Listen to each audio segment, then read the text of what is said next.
할렐루야. 시원하시죠? 저는 집에 갈 생각하니까 너무 좋습니다. 이렇게 너무너무 좋은 교회에서 말씀으로 섬길 수 있는 기회 주신 우리 하나님께 감사드리고, 우리 목사님과 우리 장로님, 우리 권사님들, 우리 사랑하는 모든 성도님들께 진심으로 감사드려요. 우리 목사님 말씀하신 것처럼 이런 행사가 한번 치러지려면 정말 많은 분들의 헌신이 있지요.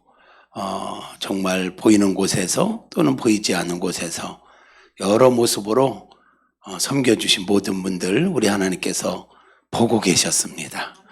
기억하실 줄로 믿습니다. 또 하나님께 만복으로 갚아주시기를 축복합니다. 우리 청년들이 시간 또 이렇게 함께하고 반주로 또 찬양 인도도 하고 이렇게 해줘서 얼마나 고마운지 몰라요. 감사해. 우리 청년들 아침에 밥값이 많이 나올 줄 알았더니 너무 조금 나왔어요.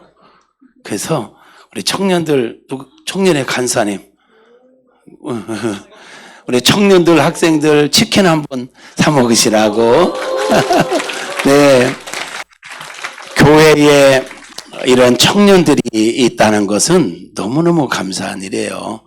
교회 청년들이, 학생들이 있다는 건 비전이 있는 거잖아요. 너무 귀한 일입니다. 정말 귀한 우리 청년들이, 새벽 이슬 같은 청년들이 주 안에서 한번 멋지게 성장해서 각계각층의 훌륭한 리더들로 세워지기를 축복합니다. 어떤 면에서는 한동대라고 하는 대학생들이 중심이 이렇게 되어 있는 것 같은데, 이들이 여기서 공부하고 여기에 자리를 잡는 친구들도 있지만 떠나는 친구들도 있죠.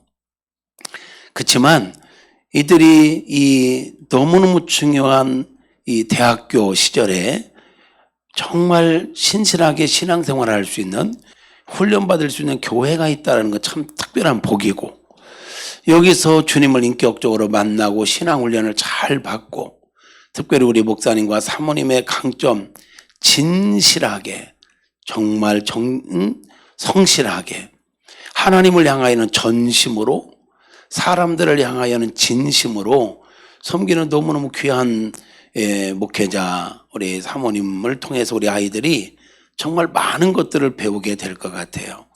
이렇게 훈련받은 아이들이 이제 전국으로 또는 세계 열방으로 흩어질 텐데 기대가 되는 거예요.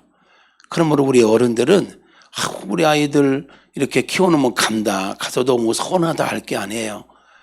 여기에서 이 아이들을 훈련시켜서 열방으로 지금 보낸다. 이 나라 민족 방방 곳곳으로 보낸다. 그런 소명, 사명을 가지고 자부심을 가지고 더 잘 섬길 수 있기를 주님의 이름으로 축복합니다. 할렐루야.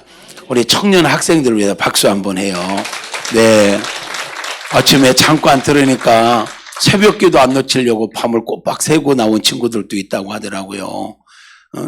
막 차에 와서 30분 졸다가 집에서 잠들면 눈 뜨면 해 뜰까봐 차에서 이렇게 그 열정들이 얼마나 예뻐요. 너무너무 감사하죠. 아무튼 여러 모습으로 섬겨주신 분들 일일이 우리 목사님께서 다 이야기하셨기에 제가 이야기하지 않겠습니다. 정말 감사하고요.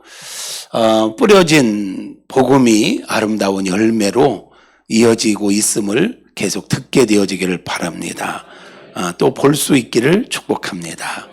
여러분들도 음성 땅에 오실 일 있거들랑 연락 한번 주시면, 제가 혹 있으면 또 식사라도 한번 섬길 수 있는 기회 주시면 영광으로 알고 섬기도록 하겠습니다. 감사해요. 오늘 마지막 시간이네요. 우리 복습 한번 할까요? 출애굽기 3장 7절 8절에 나타난 하나님은 어떤 하나님? 보고 듣고 알고 내려와서 건져내고 인도하여 데려가시는 하나님. 네, 우리가 하나님에 대해서 알아야 된다 했어요. 힘써 알아야 돼. 신앙생활을 않는 이유는 하나님 모르기 때문이에요. 알면, 하나님을 제대로 알면 하지 말라고도 했죠.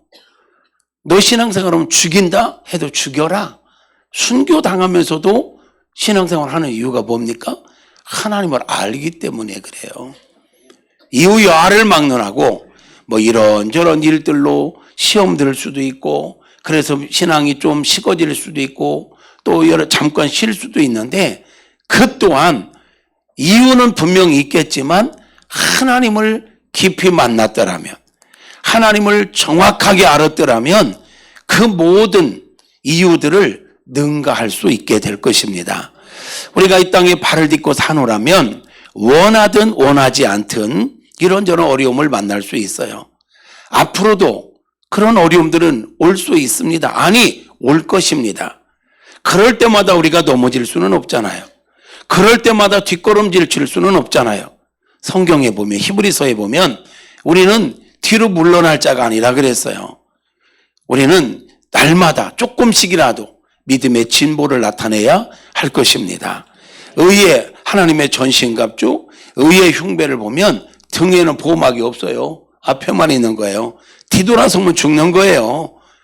신앙에는 뒤돌아서는 건 없습니다. 앞으로 전진할 뿐인 것입니다. 아멘이시죠? 어떤 이유로도 신앙생활은 자전거 타는 것과 같더라고. 자전거 타다가 서면 넘어집니다. 서 있는 게 아니에요. 넘어집니다. 그래서 조금씩이라도 움직여야 하는 것입니다. 신앙생활은 멈추면 안 돼요. 계속 움직이셔야 돼. 움직이되 뒤로 가지 말고 앞으로 한 걸음 한 걸음 전진하는 은혜가 있기를 예수의 이름으로 축복합니다. 그래요. 보고 듣고 알고 내려와서 건져주고 인도하여 데려가시는 하나님. 하나님은 지금도 여러분이 어떤 상황 가운데 있는지, 어떤 아픔 가운데 있는지 다 보고 계시고, 여러분의 한숨도 듣고 계시고, 여러분의 간절한 기도도 듣고 계시고, 여러분 마음의 묵상도, 그리고 여러분의 마음의 근심도, 염려도 다 알고 계십니다. 보고 듣고 알고 계신 우리 하나님께서 여러분의 편이십니다. 그에 대한 자부심을 가지고 어떤 상황에서도 하나님이 내 편이시다. 아니, 내가 하나님 편이다. 내가 하나님 편에만 서 있으면 문제는 다 돌파할 수가 있는 것입니다. 그 확신을 가지고 타협하지 말고 뒷걸음질 치지 말고 끝까지 믿음으로 전진해서 최후의 일초까지. 신앙생활은 최후의 일초까지예요. 방심하면 안 돼. 사단은요, 우리가 태어나기 전부터 우리를 못 태어나게 하려고 방해했을 것이고요. 태어나서 지금까지 살아오면서 우리가 알든 모르든 사단은 우리를 넘어뜨리기 위해서 정말 다양한 방법들을 동원해서 공격했었을 것입니다. 근데 잘 살아오신 거야. 잘 버텨오신 거야. 잘 승리하신 거예요. 잘하셨어요. 옆에 사람을 한번 축복해요. 참 잘했어요. 네. 결코 쉬운 게 아니에요. 이 자리에 있다는 거 결코 쉬운 거 아닙니다. 잘 달려오셨습니다. 잘 살아오셨습니다. 앞으로 더 잘 살아갈 수 있게 축복합니다. 성경을 읽으면서 참 안타까울 때가 있어요. 인생의 전반전은 정말 신실하게 믿음으로 살았던 사람들이 인생의 후반전에 가서 무너지는 모습을 볼 때가 있잖아요. 선왕이라고 했던 왕들 가운데서도, 남유다의 왕들 가운데 그래도 비교적 전반전은 정말 잘한 왕들. 근데 후반전에 가서 좀 교만해지고 방심하다가 한순간에 무너지는 왕들. 회개의 기회를 하나님 계속 주시지만 그 회개의 기회를 받아들이지 아니하고 고집부리다가 회개의 기회를 놓치고 그냥 죽음을 맞이하는 이런 왕들이 제법 있어요. 너무너무 안타까운 거야. 그 왕들의 모습을 보면서 제가 이야기하게 된 게 뭐냐면, 최후의 1초까지 근신하라, 깨어라. 너희 대적 마귀가 우는 사자같이 두루다니며 삼킬 자를 찾는다 했으니 늘 근신하고 깨어있자. 아멘이시죠? 그래서 최후의 1초까지 승리해야 돼. 마지막에 웃는 자가 돼야 됩니다. 시작도 중요하지만 과정도 중요해요. 세상은 모르겠어요. 세상은 시작이 중요하고 과정은 어찌됐든 끝이 좋으면 다 됐다라고 말하는 경향이 없지 않아 있지만 우리는 그렇지 않아요. 시작도 중요하고요. 과정도 중요하고요. 끝은 더더욱 중요한 줄로 믿습니다. 끝에 마지막에 웃는 자가 진짜 승리자죠. 우리가 스포츠 경기에서 전반전에 아무리 이겼어도 마지막에 가서 역전되고 마지막에 지면 실패한 거예요. 진 거예요. 마지막에 이기는 자가 돼야 됩니다. 할렐루야. 그리 될 수 있기를 예수의 이름으로 축복합니다. 그러기 위해서는 우리가 방심하면 안 돼요.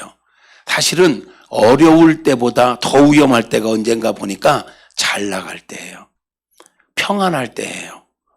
평안할 때, 잘 나갈 때, 성공한 직후 그때 잠시 잠깐 방심하다가 훅 무너지는 이런 경우들이 얼마나 많은지 몰라요. 그러므로 우리는 야고보서 말씀을 보면 너희 중에 고난당하는 자가 있느냐? 저는 기도할 것이요. 즐거워하는 자가 있느냐? 저는 찬송할지니라. 이런 말씀이 있거든요. 그게 어쩌면 인생사에서 우리가 꼭 붙잡아야 될 두 가지 메시지 같아요.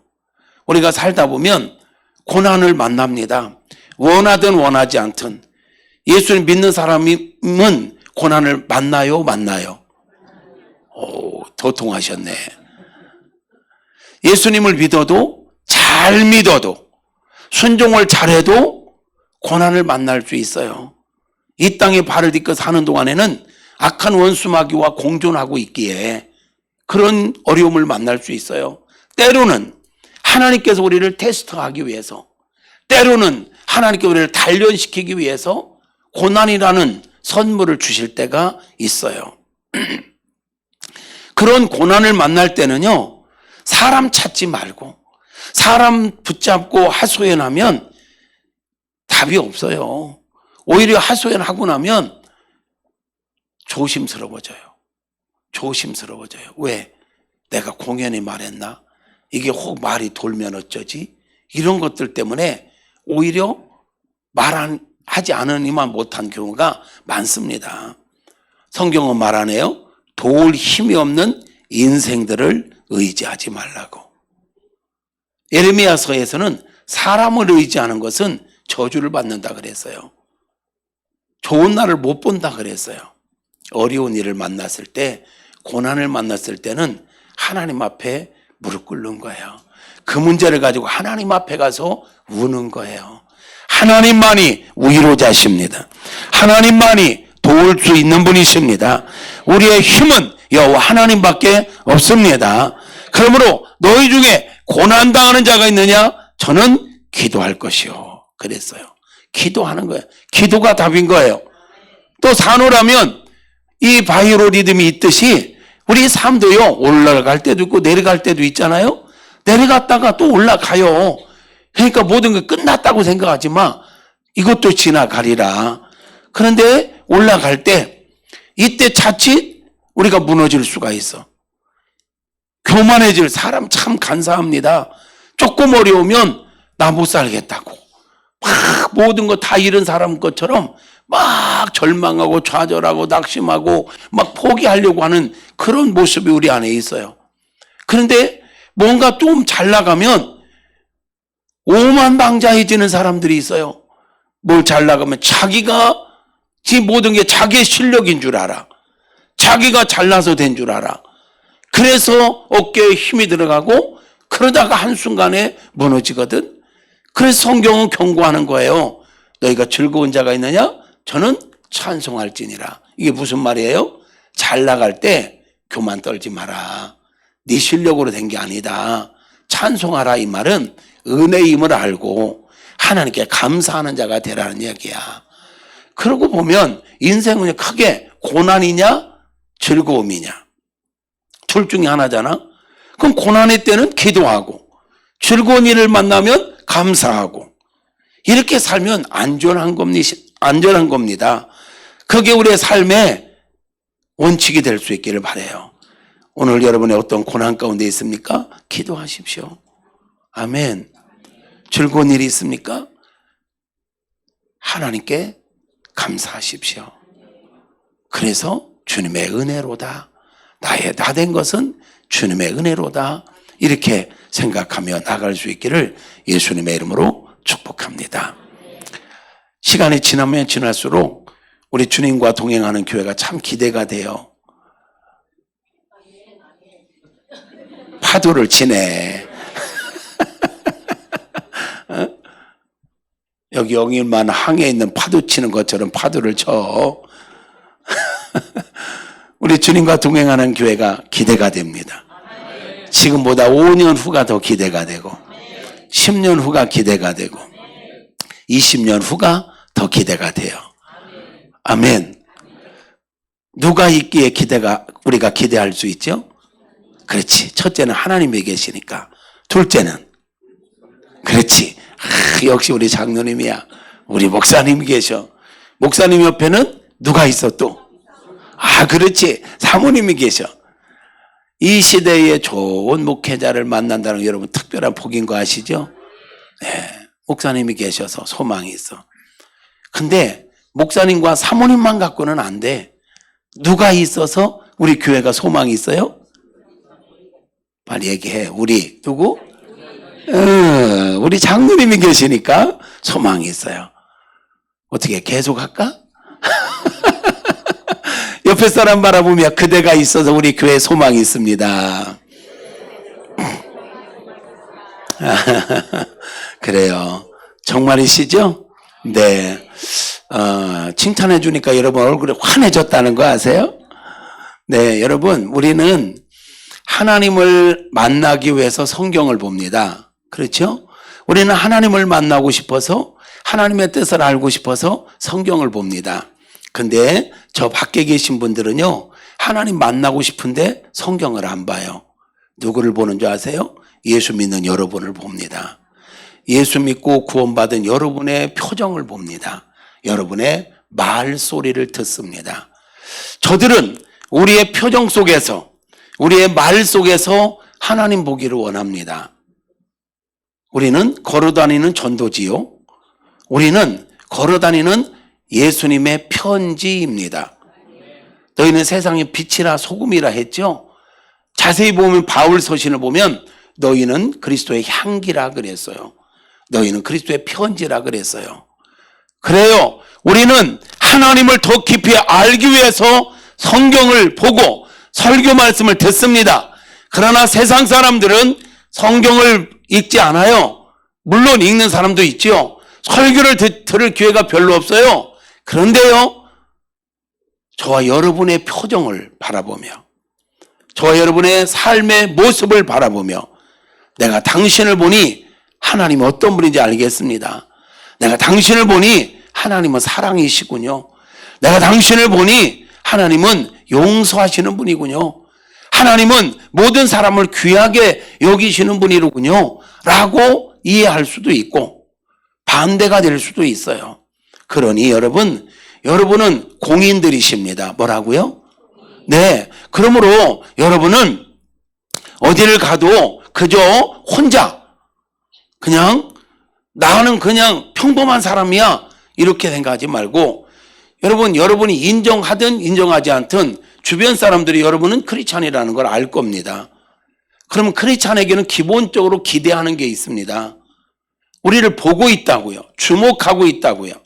예배드리고 저 교회 밖에 나갈 때 여러분의 표정을 밖에 사람들은 보고 있습니다.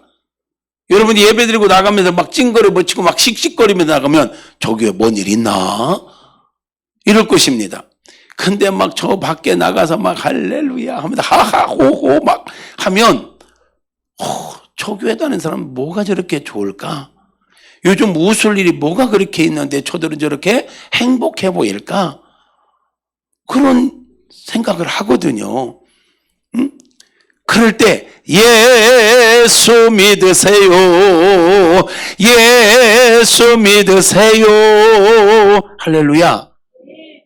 너희에게 평안이 너희의 그 평안의 근원을 묻는 자들에게 대답할 거리를 준비하라고 그랬잖아요. 그럼요. 그게 전도인 것입니다. 그게 전도인 거예요. 여러분, 그러므로 여러분 밖에 나갈 때 옷도 단정하게 입으시고 표정도 항상 밝게 하시고, 아멘. 당당하게 누군가가 지금 나를 보고 있다, 볼 테면 봐라 하면서, 그래서 여러분의 얼굴을 보면 천국에서 나온 사람 같아야지 지옥에서 파송 나온 사람처럼 막 내천자를 그리고 막 찡그리 붙이고 막 전도한다고 가가지고 인상 쓰고 예수 믿어봐 행복해, 너나 행복해라 이러지 않겠냐고. 이 모습이 교회에서만이 아니라 가정에서도 늘 그리 할 수 있기를 축복합니다. 우리 교회가 기대가 되는데, 어제 이야기하다가 다 못한 게 있어요. 정말 부흥을 원하시죠? 그 사이 식어진 거야? 부흥을 원하십니까? 네. 그러니까 어제는 내적 역량을 키워라, 영적인 실력을 키워라, 내 사이즈를 키워라. 어떤 사이즈? 사람을 품는 사이즈. 나와 다른 사람을 품어낼 수 있는, 나와 다른 사람과도 하하호호 할 수 있는, 나와 다른 사람과도 피스메이커가 되어 화목하게 더불어 지낼 수 있는 그런 사람이 되라. 그래야 우리 교회에 다양한 사람들이 와도 그들을 다 품어낼 수가 있고 그들과 함께 천국을 이루어갈 수가 있다. 아멘이시죠? 교회는 천국이 아니라 했어요. 교회는 광야 훈련 학교라 했어요. 교회에서 너무 기대하지 마세요. 사람들에게 기대하지 마세요. 왜냐하면 교회는 훈련받는 곳이니까. 그러나 그거를 합리화시키면서 여러분이 누군가에게 상처를 주면서 그때 부흥회 때 못 들었어? 교회는 광야 훈련 학교라고 했잖아. 그렇게 얘기하면 안 돼. 그렇게 얘기하지 말고 어쨌든 그렇게 잘 하실 수 있기를 바랍니다. 하고 싶은 얘기가 진짜 많아. 왜냐하면 너무 제가 지금 행복하거든. 왜? 야, 우리 사랑하는 목사님이 목회를 이렇게 행복하게 하고 있으니까 제가 동달아도 너무 행복해. 그리고 개척 3년 만에 이렇게 안정된 조직교회가 세워지고 있다는 건 여러분이 이 시대의 기적입니다. 기적. 할렐루야. 목사님 저 잘 따라와요. 그리고 조금 있다가 나보다 앞서요. 또 파도를 치네. 여러분, 우리 기독교회 성결교회에서 전 총회장이었던 안성우 목사님이나 총회장님이나 저 같은 사람들은 기적의 주인공입니다. 개척을 해서 교회를 이렇게 세워가고 있다는 건 우리 전 총회장님이나 저하고 개척 1년 차이밖에 안 되거든요. 거기도 개척해서 그렇게 일산에서 세웠고, 저는 시골에서 이렇게 교회를 세움으로 개척자들에게 소망이 되고 개척이 가능하구나. 지방에서도 가능하구나. 이거를 보여준 좋은 어떤 신화적인 존재들, 내가 이런 말에 미안해. 그런데 모처럼 그 길을 갈 수 있는 분을 내가 만나고 있어서 그런 비전이 있는 교회를 만나고 내가 너무 행복해. 그래서 계속 지금 더 좋은 교회, 더 놀라운 부흥을 이루기 위해서는 뭘 해야 될지를 자꾸 말하고 싶은 거야. 별로 마음에 안 드는 것 같은데, 마음에 안 들어도 나는 할 거야 그냥. 하나만 더 얘기할게요. 여러분, 우리 교회 분명히 하나님께 놀라운 부흥을 주실 겁니다. 그런데 이제 어제 얘기한 것은 우리의 내적 역량을 얘기했어요. 우리가 사람을 품는 이 역량을. 근데 이것만 갖고도 안 돼. 그릇을 준비해야 돼. 그릇만큼 주시거든. 그죠? 선지생도의 아내가 엘리사를 찾아왔어. 선지생도가 죽었네. 빚만 남기고 죽은 것 같아. 아내가 아들과 함께 살아야 되는데 먹고 살 게 없어. 그래서 아들까지 지금 팔아야 될 상황이 됐어. 이 문제를 가지고 엘리사에게 찾아왔을 때 엘리사가 뭐래요? 가서 빈 그릇을 빌려와라. 빈 그릇을 준비해라. 그래서 막 다니면서 빈 그릇을 갖고 왔죠. 다 준비했습니다. 그럼 방에 들어가서 문 닫고 기름 한 병 남았던 거를 거기에 따르기 시작해라. 다 따랐죠. 빈 그릇이 다 차니 기름이 더 이상 나오지 않았어. 그래서 그걸 가지고 팔아서 빚도 갚고 아들과 함께 살아라 했던 내용이 나오잖아요. 그럴 줄 알았으면 빈 병을 더 빌려올 걸. 그럴 줄 알았으면 양푼을 준비할 걸. 그렇지? 그릇 준비야. 하나님께서 아무리 부흥을 주시려고 해도 그릇이 준비되지 않으면 부흥이 안 되더라고요. 제가 경험해 봤잖아. 제가 개척을 47.58평에서 상가를 얻어서 개척을 했어요. 47.58평 3등분 했습니다. 먼저는 판결 뚝 잘랐어요. 그래서 여기 예배실, 그리고 여기 3등분 해가지고 여기는 주방 겸 욕실 조그만하게 간이로 만들고, 가운데는 침실, 저 끝에 뒤쪽은 조그만하게 내 사무실, 그렇게 이제 개척이 시작됐던 거야. 그런데 개척에서 1년에 100명이 등록했다고 했잖아요. 그 후로도 해마다 100명 정도씩 등록을 했어요. 해마다. 놀래지도 않아. 이 수평이동이야. 시골에서 수평이동 없습니다. 80, 90%가 처음 예수 믿는 사람들, 생짜배기들 전도해서 그리 한 거야. 근데 아세요? 이거 이 방을 다 터도 100명 들어가기 어려워. 근데 이걸 잘라놨으니 문 들어가겠어요. 그러니까 해마다 100여 명씩 등록을 하는데 출석 인원은 늘지를 않는 거야. 출석 인원은 안 늘어. 왜 그럴까? 공간의 한계예요. 공간의 한계. 아주 특별한 경우에는 막 미어 터질 수 있어. 막 그냥 몰아넣고 막 미어 터질 수 있어. 그러나 그건 특별한 경우고, 보통은 그 공간의 약 70% 정도 찹니다. 그리고 코로나 이후에는요, 더더욱 그렇습니다. 코로나 이후에는 막 바짝 붙이면 우리가 스스로가 막 숨 막힌다고. 그래서 지금은 뚝뚝 떨어져 있어. 요즘은 카페 가도 우리 집사님 세대는 카페 하면 막 딱딱해서 자리 꽉 채우는 거잖아. 요즘은 넓지간 홀에도 테이블을 어떻게 듬텅듬텅 놔요. 여유 공간이 있어야 사람들이 좋아한단 말이에요. 그러니 교회는 어떻게 했어요? 교회도 70%, 지금은 70%도 안 될 거예요. 예를 들어서 이게 100석이다. 지금 몇 석이에요? 120, 30석.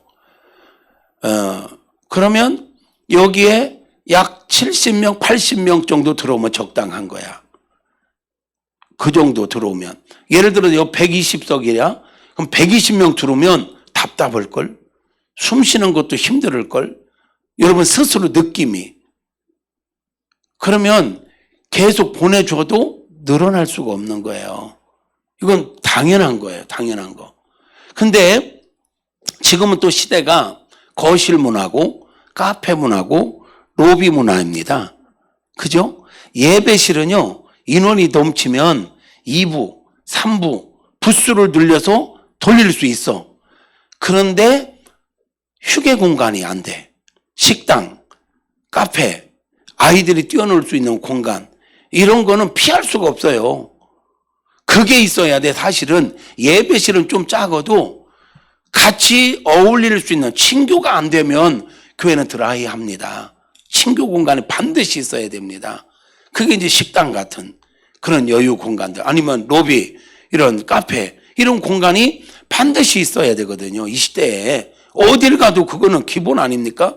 근데 지금 여기는 저 출입문 들어오자마자 바로 교회 예배 본당이야. 그리고 계단 막 이렇게 올라가서도 꽉꽉꽉꽉 다 차 있어. 그러나 그 공간도 2인원도 다 식당 2인원 못 들어가잖아. 지금 교회, 학교, 청년부실, 이 청년들이 5, 60명 되는데 이 아이들 룸도 없잖아. 그냥 뭐 거기 막 그냥 서로가 돌아가면서 쓰는 거잖아. 지금 여기는 꽉 찬 상태입니다. 이 상황에서는 사실 잘 생각해봐.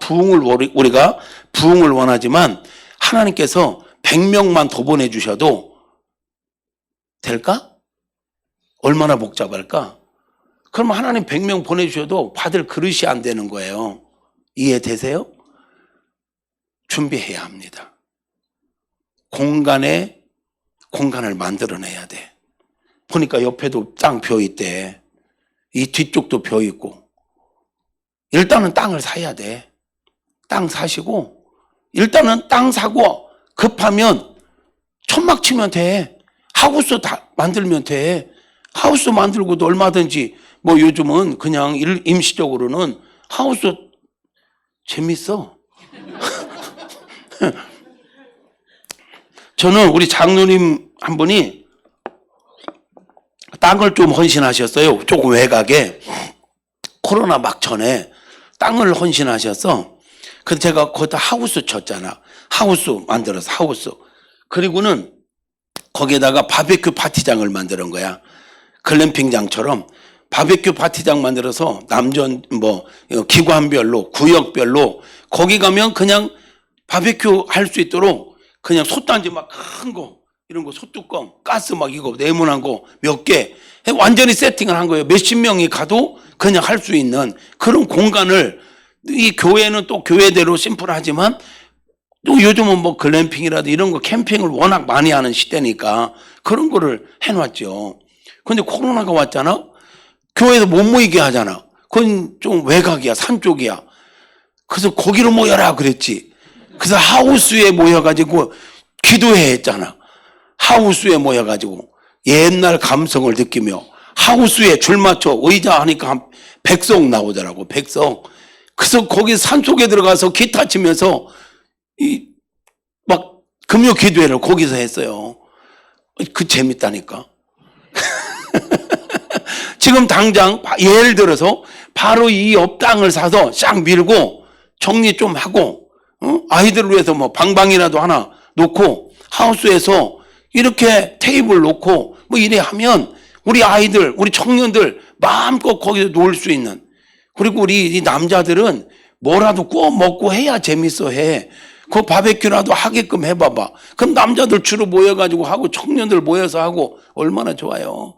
그런 공간 하나라도 만들어내고 1차적으로는 볼 때 여기 팔고 어디 멀리 가려고 하지 말고 여기 위치 너무 좋아 내가 볼 때는. 예. 하여튼 공간을 좀 확보하면 더 좋겠다. 아니 이거는 무조건 해야 돼. 이봐 아멘 안 해? 이런 비전이 선포될 때는 이렇게 반응해야 돼. 좋습니다. 합시다. 냅시다. 이게 돼야 돼. 3박자. 좋습니다. 합시다. 따라서 해봐. 좋습니다. 합시다. 냅시다. 이 세 번째 거 꼭 나와야 되는 거예요. 좋습니다. 합시다. 알아서 하세요. 이래버리면 골치 아파. 이제 우리 목사님이 강단에서 야 지금 이번에 부흥회를 기점으로 이 공간 비전을 이렇게 선포됐는데 우리 여러분 어떻게 할까요? 시작. 에이 좋습니다부터 여러분 어떻게 할까요? 그럼 그래 해야 돼. 그래서 제가 47평에서 제가 이제 개척할 때 그런 기도를 했거든. 하나님, 제가 섬기던 담임 목사님 때 전도사 때 섬기던 담임 목사님께서 개척하고 10년 안에 획을 긋지 않으면 힘들다. 그런 말씀을 하셨어요. 그래서 제가 하나님 기도했죠. 하나님, 저는 성격이 급해가지고요. 10년까지 못 기다립니다. 5년 안에 개척하게 하옵소서. 내가 5천만 원 빚내면서도 금방 갚는다고 했잖아. 뭐라고 기도한 줄 알아? 하나님 2년 안에 이거 갚게 하옵소서. 2년 안에 갚게 하옵소서. 5주년에 건축하게 하옵소서. 이렇게 기도하면서 시작했거든. 진짜로 2주년 때 자립을 선언했습니다. 아직은 자립이 좀 덜 됐는데 하나님께 내가 기도했으니까 그냥 선언했어. 몇 군데서 선교비 오는 거 정중하게 감사편지 보내고 저희들이 이제 자립하게 됐습니다. 지난 2년 동안 기도해 주시고 선교비 보내주셔서 감사합니다. 자립 선언하고 자립했어요. 5주년 때 건축했을까요? 못했을까요? 못했어요.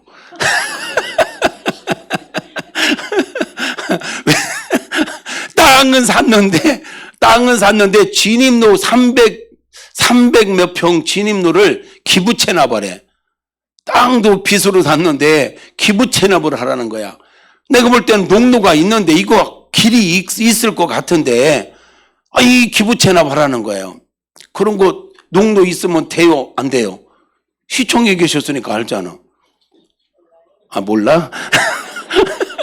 하여튼 내가 볼 때는 있는데 막 기부 체납을 하잖아. 그래서 기도하면서 1년을 버텼죠. 그래서 6주년 때 결국은요 농로로 해서 진입로 만들었습니다. 그래서 6주년 때 47평의 개척에서 있다가 보통 47평이 있었으면 건축한다고 보면 한 150평이나 200평쯤 해야 부담이 없죠. 왜? 47평 있다가 200평만 해도 대단한 거잖아. 근데 우리 교회 속도로 볼 때 200평 건축하면 금방 또 하자고 해야 될 것 같아. 그래서 아예 할 때 하자. 어차피 이게 빚을 조금 접으면 말이야. 사람이 빚을 좀 접으면요. 일정 선 가면 감이 없어져요. 어차피 이건 내 힘으로 안 된다는 걸 알거든. 어차피 주인은 저분이야. 하 회장님. 그래서 그냥 진짜 그러고는 430평을 줘버린 거야. 첫 6주년 때, 개척 6주년 때. 그것도 직영으로. 그래서 들통 치고 철근 엮고 직접 다 뛰면서 그렇게 430평 건축을 했어요. 본당 300석을 만들었어요. 300석 극장식 의자로 뽑고 그때 당시 25년 전에 정글이 넣고 이렇게 430평. 처음에는 딱 갔는데 너무 썰렁한 거야. 그런데 불과 몇 년 안 돼서 그 자리가 꽉 차는 거야. 공간을 넓혀놨더니 그동안 있던 사람들이 막 몰려오는 거예요. 그러니까 우리 교회는, 우리 목사님도 그건 아실 거예요. 우리 교회는 늘 공사 중. 늘 공사 중이야. 늘 뭔가 넓힌다든지 뭔가를 고친다든지 하여튼 늘 공사 중인 교회예요. 지금까지도 그래. 개척에서 지금까지 늘 공사예요. 늘 공사. 그러니까 그때도 몇 년 되니까 300석이 차고 부족해서 앞으로 의자 더 놓고 뒤로 넣고 계속 공사한 거예요. 그러다가 15주년 때, 그러니까 6주년 때 들어가서 약 10년 만에 더 이상은 여기에서 못 버티겠다. 더 이상은. 그래서 15주년 때 1000평을 또 건축한 거야. 1000평을. 왜? 저는 그걸 봤거든요. 앞에 전도사 있을 때 여러분 건축할 기회라든지 공간을 확장해야 될 기회가 왔을 때 그것을 딱 잡고 진행시키지 않잖아? 교회가 한 10년 정도 뒷걸음질을 칩니다. 다시 그 분위기를 잡으려면 한 10년 이상 몸부림쳐야 됩니다. 이 분위기가요 막 몰려오잖아. 막 몰려오는데 그럴 준비가 안 되면 쫙 빠집니다. 빠지게 돼 있어요. 그럼 다시 그 인원 채워가려면 10년 정도 걸리는 거 여러 번 봤어. 그럼 저는 그 기회를 놓치고 싶지 않은 거야. 또 내 성향상 밀어붙이는 성향이 있거든. 그냥 따르려면 따르고 안 따르려면 말고 나 혼자 간다 막 하고 그냥 가는 거야. 그래서 15주년 때 1000평을 그때 뭐라겠어. 빚이 12억 7천이 있었다니까. 15주년 때 땅 사고 쪼그니까 12억 7천 빚이 남았더라고. 그런데 그때 당시 50억, 약 1000평 하는데 50억 들더라고. 가자. 제 생각은 이자만 감당하면, 몇 년 동안 이자만 감당하면 그다음부터는 원금 상환할 수 있다. 이 계산이 나오더라고. 그래서 그냥 일을 벌리고 간 거예요. 반응은 여러 가지입니다. 외부 사람들은 아이고 그렇게까지 빚을 지면서 그렇게 하는 게 옳으냐 뭐 별소리 다 있습니다. 근데 확신하건대 그렇게 공간을 만들지 않았으면 이만큼 영혼을 구원할 수가 없습니다. 아멘. 그래요. 여러분 교회 빚도 없다며. 빚 내.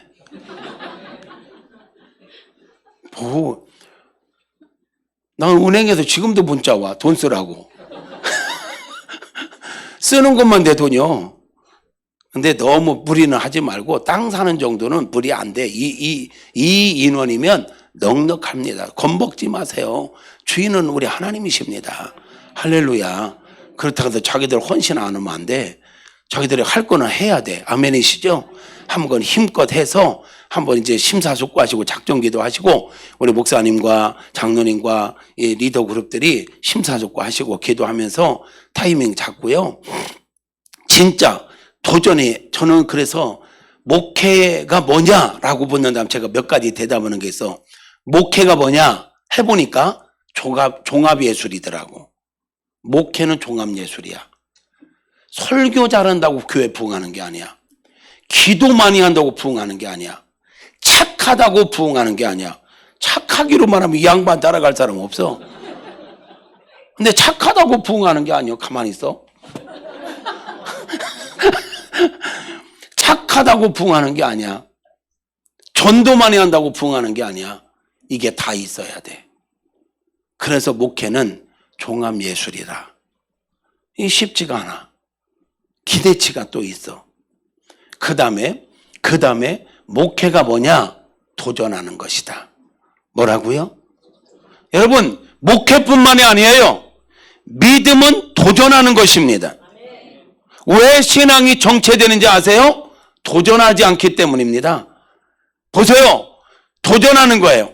하나님께서 아브라함을 부르십니다. 본토 친척 아비 집을 떠나라. 이거 도전입니다. 순종한다는 건 미지의 세계입니다. 지금 모든 자리 잡혀있던 거 다 내려놓고 생면부지에 어디까지 가야 될지도 몰라. 거기가 뭐가 있는지도 몰라. 하나님 거 말씀 안 하셨거든. 내가 지시하는 땅으로 가라 한마디 하셨어. 그 말씀 붙잡고 간다는 건 도전입니다. 깊은 데 가서 그물을 내려라. 전문가 입장에서 볼 때는 이거는 미친 짓입니다. 근데 말씀에 순종한다는 건 도전하는 것입니다. 그런 관점에서 믿음의 사람들의 역사를 보십시오. 다 도전한 것입니다. 도전한 거야. 왜 우리가 기적을 경험하지 못하는지 아세요? 도전하지 않으니까 기적을 경험하지 못하는 거야. 기적을 경험하고 싶다면 도전하십시오. 여러분 스스로가 벼랑 끝에 서십시오. 그래야 하나님께서 개입하십니다. 오늘날 우리가 신앙생활 하면서 많은 경우 사람들이요 계산을 합니다. 계산해서 조금 무리가 될 것 같다. 이게 좀 어려울 것 같다. 그러면 아예 시도를 안 씁니다. 내가 생각할 때 좀 불가능할 것 같다. 좀 벅찰 것 같다. 기도도 하지 않습니다. 그러니까 기적이 일어나지 않는 겁니다. 그러니까 하나님께서 하실 일이 없는 겁니다. 왜? 내가 안전한 것만 하거든. 무리되지 않는 것만 순종하거든. 그러면 하나님께서 굳이 우리 인생 가운데 오셔서 강력하게 역사하실 일이 없는 것입니다. 그런데 하나님께 우리 안에 감동 주실 때는요, 말도 안 되는 감동들 많이 주십니다. 여러분 아세요? 하나님께서 감동 주실 때는요, 또는 하나님께 이렇게 말씀을 주실 때는요, 우리의 생각, 계산이 안 나오는 감동을 주시고 말씀을 하십니다. 근데 아세요? 순종하면 봅니다. 믿음은 바라는 것들의 실상이고 보이지 않는 것들의 증거입니다. 세상 사람들은 말합니다. 보여줘라. 그러면 믿겠다. 성경은 말합니다. 아니, 순종해봐라. 보여질 것이다. 아멘이에요? 믿음으로 산다는 건요, 말씀 듣고 감동 듣고 일단 순종하는 거야. 그때 살아계신 하나님을 경험하는 거야. 우리는 감동을 받고도 말씀을 듣고도 순종을 안 해. 계산하고 있어. 여러분, 오늘 홍해바다 갈라진 이야기인데 하나님께서 홍해바다 갈라는 내가 두려워 말라. 이 전쟁은 내가 할 거다. 그러면서 말씀할 때, 야, 사람들이요 홍해바다 깊이를 잰다든지 이랬으면 역사가 안 일어나는 거예요. 말씀에 순종하고 모세에게 너 뭐 갖고 있냐? 지팡이요. 네 지팡이를 바다를 향해 내밀라. 그럼 내밀었어. 계산한 게 아니라. 이거 따질 수 있어. 하나님 뭐요? 이거 홍해바다에 있는데 지팡이 내면 뭐 어쩌라고요? 따질 수 있잖아. 근데 내밀라 하니까 알겠습니다. 내밀었어. 그 다음에 책임은 누가 져? 하나님이 지지. 밤새도록 동풍이 불어 가르고 마른 길이 되게 하셨어. 걸어서 건너게 하셨습니다. 여리고성이 있습니다. 우리가 잘 알지요. 여리고성 두께가 얼마나 큰지. 마차 2대가 교차할 수 있을 정도로 두꺼운 성입니다. 난공불락입니다. 그런데 하루에 한 바퀴 돌래? 7일째 7바퀴 돌래? 그리고 소리 지르래. 말도 안 돼, 이거. 여러분, 성경은요, 합리적으로, 논리적으로 이해돼서 믿는 게 아닙니다. 말씀은요, 그냥 믿는 겁니다. 하나님이 그렇다면 그런 것입니다. 하나님의 말씀에 순종하면 증거가 나타나는 것입니다. 그게 믿음입니다. 내가 계산으로 될 거거든. 뭘 믿어 그냥 아는 건데. 그건 믿음의 세계가 아니야. 믿음의 세계는 내가 생각할 때 불가능하니까. 내가 생각할 때는 말이 안 되니까. 근데 하나님을 믿고 순종해. 근데 그게 보이네? 결과가 주어지네? 여리고성만 해도 말도 안 되는 명령이었어. 근데 일단 순종해. 그랬더니 그게 무너지네? 살아계신 하나님의 증거야. 마찬가지예요. 오늘 많은 교회들이요, 왜 그 자리에 멈춰 있는지 아세요? 안주합니다. 무리를 안 둡니다. 무리수를 안 둬. 감동을 주셔도, 하나님께 말씀을 주셔도 무리를 안 해. 안전하게 가려고 그래. 그러니까 그대로 정치하는 거예요. 여러분이 주님과 동행하는 교회도요, 무리 안 하려고 하면 딱 좋아. 진짜 이 정도면 목회자가 무리도 안 돼. 한 150명, 여기다 뭐 그냥 맥시멈 모이면 한 200명까지는 어떻게 뭐 하겠지. 딱 좋아. 목사 무리 않고 그냥 하기에. 한눈에 싹 들어오고, 그냥 누가 빠졌는지, 누가 졸고 있는지, 누가 지금 이 설교를 들으면서 심각한 표정을 짓고 있는 내 눈에 다 들어오는 거 알아요, 여러분? 한 명도 안 놓치고 다 잡을 수 있어. 이 인원은. 재밌게 목회할 수 있어. 그러니까 안주하는 거야. 근데 아세요? 시간이 지나면 이 안에 고인물은 썩습니다. 고인물은 썩습니다. 안주하면 안 되는 거예요. 생명체는 계속 자라나야 되고, 생명 있는 교회는 부흥해야 되고, 아멘. 그냥 놔두면요, 고인물이 되기 때문에 내분이 일어납니다. 내적인 문제가 일어납니다. 그래서 한쪽으로 한 무리가 빠지게 돼 있습니다. 이거는 역사입니다, 역사.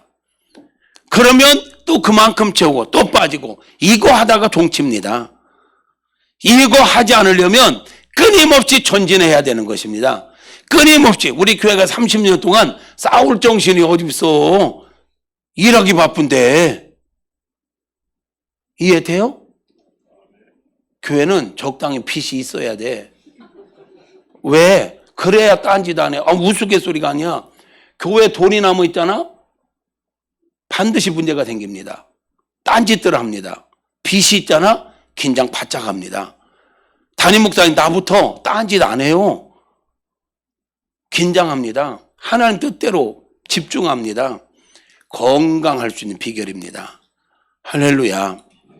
선택은 여러분의 몫입니다. 근데 제가 보는 관점에서는 너무 좋은 기회야. 이게 너무 오래 가면 안 돼. 이 찬스를 너무 오래 가면, 공간 확장하는 건 너무 오래 가면 안 돼. 아멘. 알아서 하시옵소서.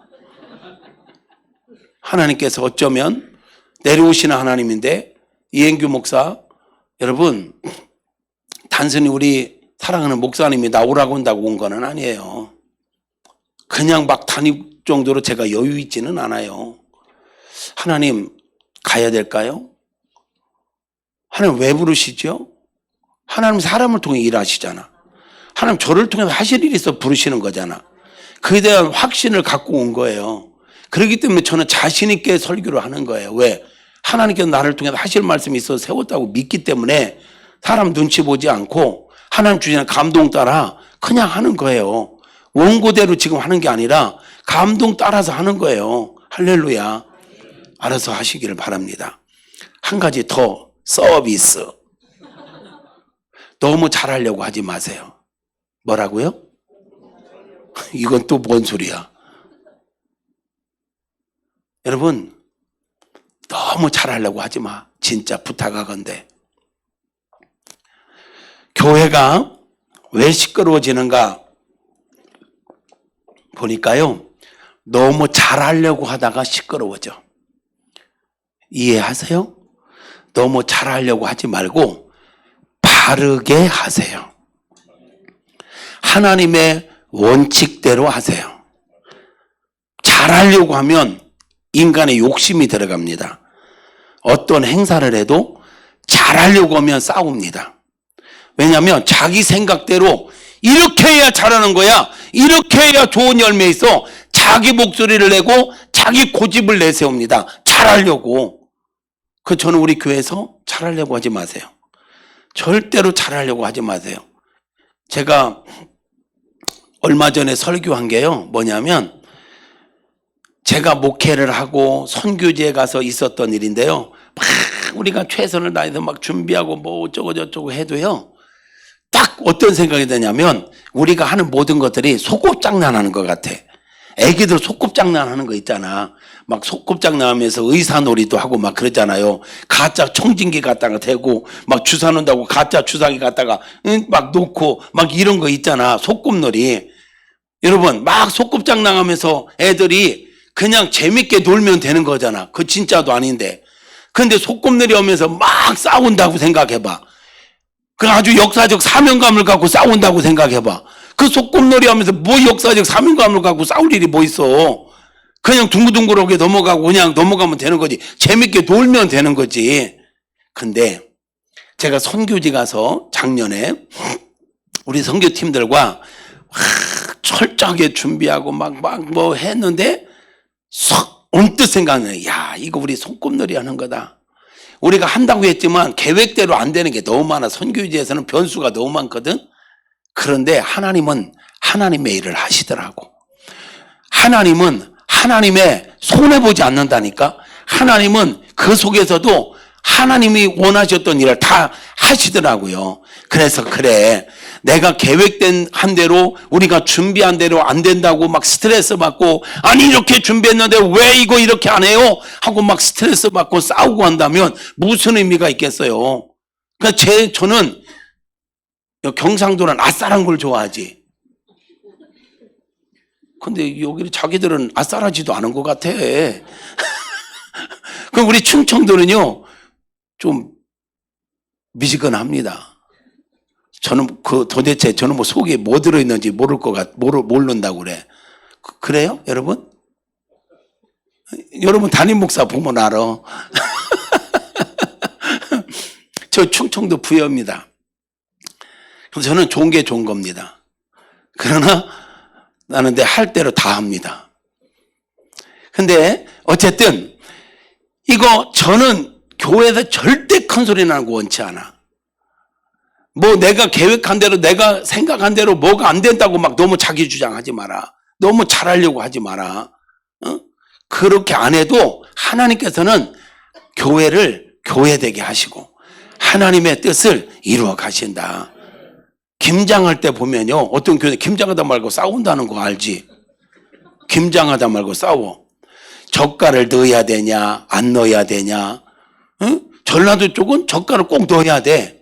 우리 충청도는 그 젓갈 별로 안 좋아해. 그래서 별로 안 넣어. 그럼 막 그걸 가지고 충청도 양반은 안 넣어야 된다고, 전라도 양반은 그럼 무슨 맛이냐고 막 싸워. 아니 그게 싸울 일이요? 그냥 웃으면서 일하라고. 그럼 누구 말 들어? 주방장 말 들으면 돼. 주방팀장 말 들으면 돼. 그러면 짜면 어떻게? 조금씩 먹어. 싱거면 어떻게? 많이씩 먹어. 아니 맨날 먹는 것도 아니고 일주일에 한 번 먹는 거 뭘 그렇게 그거 목숨 걸어. 은혜롭게 하는 게 중요한 거지. 그래요? 그렇지? 네, 맞아. 저 오산의 모 교회에서 여름 성경학교를 준비하다가 막 대판 싸움이 났어. 안에서 싸우다가 무대가 좁았는지 교회 마당으로 나와가지고 막 소리 지르면서 싸운 거야. 싸움의 내용인즉 성경학교를 준비하는데 의견이 다른 거야. 이쪽 의견은 이렇게 해야 성경학교 성공할 수 있다. 이쪽 의견은 내가 생각할 때는 그거 아니다. 이렇게 해야 된다 하면서 의견이 대립된 거야. 두 사람의 의도는 다 좋아. 성경학교 잘하고 싶어서. 성경학교 잘하고 싶어서 의욕이 충천해가지고 둘이 싸웠어. 그것도 대판. 교회 마당까지 사람들이 다 구경할 정도로. 아무리 잘해도 그 성경학교 실패한 거예요? 성공한 거예요? 실패한 거야. 교회는 싸우면서 하면 안 되는 거야. 어떤 일이든지 조용하게 쇳소리 나지 않게 하라겠잖아. 다듬지 말라겠잖아. 있는 모습 그대로 하라겠잖아. 피스메이커들이 되시고. 너무 잘하려고 하다가 싸우는 거는 다 지는 거야. 어느 날 내가 유튜브 뉴스를 하나 봤어. 큰 대로변에서 차가 막 가다가 차가 빡 쓰더니 부부가 나와서 막 싸우는 거야. 막 차가 막 지나가는데 그냥 도로 한복판에서 차 세워놓고 싸우는 거야. 왜 싸우는가 봤더니 자녀 교육 문제로 운전하고 가다가 부부간에 그런 이야기 많이 하잖아. 자녀 교육 문제 운전하고 가다가 막 얘기하는데 의견이 달라진 거예요. 의견이 달라지니까 네가 옳다 내가 옳다 하면서 막 큰 소리가 난 거야. 근데 그렇게 하다가 화가 나니까 못 참고 그냥 도로 한복판에 차를 세워놓고 이제는 밖에 나와갖고 싸우는 거야. 밖에 나와가지고. 근데 좀 있다 보니까 그 차 안에서 아기가 나오네. 자녀가 나와서 엄마 말리고 아빠 말리고. 그래도 아랑곳하지 않고 역사적 사명감을 가지고 자녀 교육을 위하여 이 엄마 아빠가 대로 한복판에서 싸우고 있는 거야. 애가 보는데. 싸움의 목적이 뭐라고? 자녀 교육을 위해서. 이거 지금 말 돼? 말 되냐고. 근데 이 말이 안 되는 짓들을 지금 많이 하고 있다는 거 알아요? 의도가 아무리 좋아도 싸우면서 하는 건 옳지 않아. 교회는 어떤 이유로도 싸우면 안 돼. 아멘이시죠? 그래서 제가 강조하는 게 뭐냐? 너무 잘하려고 하지 마라. 잘 안 해도 괜찮아. 우리가 실수해도 우리가 소꿉놀이 하는 것처럼 해도 그렇다고 해서 대충 하라는 얘기는 아니야. 절 봐봐요. 대충 하라고 용납할 것 같은가? 에? 머리카락 하나 내려오고 내가 용납이 안 되는 사람이야. 근데 대충 하라고 냅두겠어? 잘하려고 하지 말라고 내가 대충 하는 거? 말도 안 돼. 그러나 의도는 아시겠죠? 바르게 해야 돼. 뭐가 옳은 것인지 생각하면서 해야 돼. 의외로 교회 일은요, 초신자들이 교회 문제 일으키지 않습니다. 열심히 있는 사람들이 문제 일으킵니다. 열심히 있는 사람들. 그게 어떤 사람일까? 멍부입니다. 멍부. 어제 얘기했던 멍부. 목사님의 목회 철학. 하나님의 뜻도 헤아리지 않고 지 열심에 빠져가지고 열심히 하는 거, 이러다가 문제 많이 일으키는 거예요. 교회는 열심히 없는 사람들은 문제도 안 일으켜요. 열심히 있는 사람들이 있지, 여러분 중에. 열심히 특심인 사람들 조심하셔. 사단에게 사로잡히면 골치 아파져. 그러니까 그 열심 힘 빼. 주님이 하시도록. 아멘. 절대 내 목소리 내지 말고 양보해. 그래도 문제 없어요. 교회는 하나님이 결국은 알아서 움직이십니다. 경영하십니다. 우리 너무너무 좋은 우리 주님과 동행하는 교회에 큰 소리 내면 안 돼. 아멘이죠? 이게 예방주사를 맞아야 돼. 문제가 터지고 나서 막 시끄럽고 나서 이런 설교하면 나 쳤다, 나 깐다 이런 소리해. 목사가 설교로 깠대. 목사가 깔 거 없어서 성도를 까겠어. 근데 문제가 있고 난 다음에 이런 얘기를 하면 꼭 자기를 공격한다고 생각해. 그래서 지금 분위기 너무 좋을 때 미리 제가 얘기하는 거예요. 아셨죠? 이 분위기가 말이에요. 이렇게 잘 나갈 땐 사단이요, 틈을 찾습니다. 경험자잖아. 30년을 이걸 지켜왔잖아요. 이 무리를. 그렇기 때문에 예방주사를 놓는 거야. 이 우리 지금 너무 좋은 분위기 틈을 보고 있어. 우는 사자같이 두루 다니며 삼킬자를 찾고 있다고, 원수마귀가. 그 중에 하나가 교회들이 걸리는 게 이 문제예요. 내 열심, 내 의욕이 앞서가지고 교회를 이 일을 잘해보겠다고 시끄럽게 하는 거. 그래서 이거를 제가 당부하는 거예요. 아멘. 알아들었습니까? 본론 끝낼까 그냥? 해? 나 오늘 할 때까지 해도 내일 새벽기도 나와야 돼? 이거 어디 시작해봐. 뭐 눌러요? 이거? 이거 눌러요? 이거? 이거? 자, 여러분, 인도하시는 하나님 하겠습니다. 짧게 할게. 걱정 마요. 오늘 안에 끝나겠지 뭐. 끝나고 집에 가는 거 내가 제일 멀어. 나도 오늘 끝나면 갈 참이니까 초들대지 말고 들으시옵소서. 자, 제가 이렇게 목회를 하면서 또 많은 교회 집회를 하면서 참 안타까운 것 가운데 하나가 뭐냐면, 오늘 우리 조국교회 성도님들이 하나님에 대하여, 나 이거 벗어도 되죠?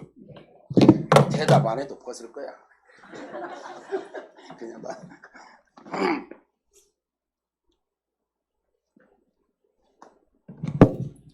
우리 조국교회 성도님들이요, 하나님에 대하여 오해하고 있는 경우가 참 많아. 아니, 하나님에 대해 삐져 있는 성도들이 많아. 삐져서 아예 교회를 안 나오는 분들도 있고요. 차마 안 나올 수는 없어서 나오기는 하는데 하나님에 대해 삐져 있어. 그래서 설교를 들으면서도 아멘을 잘 안 해. 내가 다 해봤는데 소용없더만요 뭐. 이러면서 안 해. 이런 분들의 특징은 앉아도 삐딱하게 앉아. 그리고 목사를 쳐다볼 때도 정상적으로 쳐다보는 게 아니라 고개를 숙여. 그리고 눈을 치켜 떠.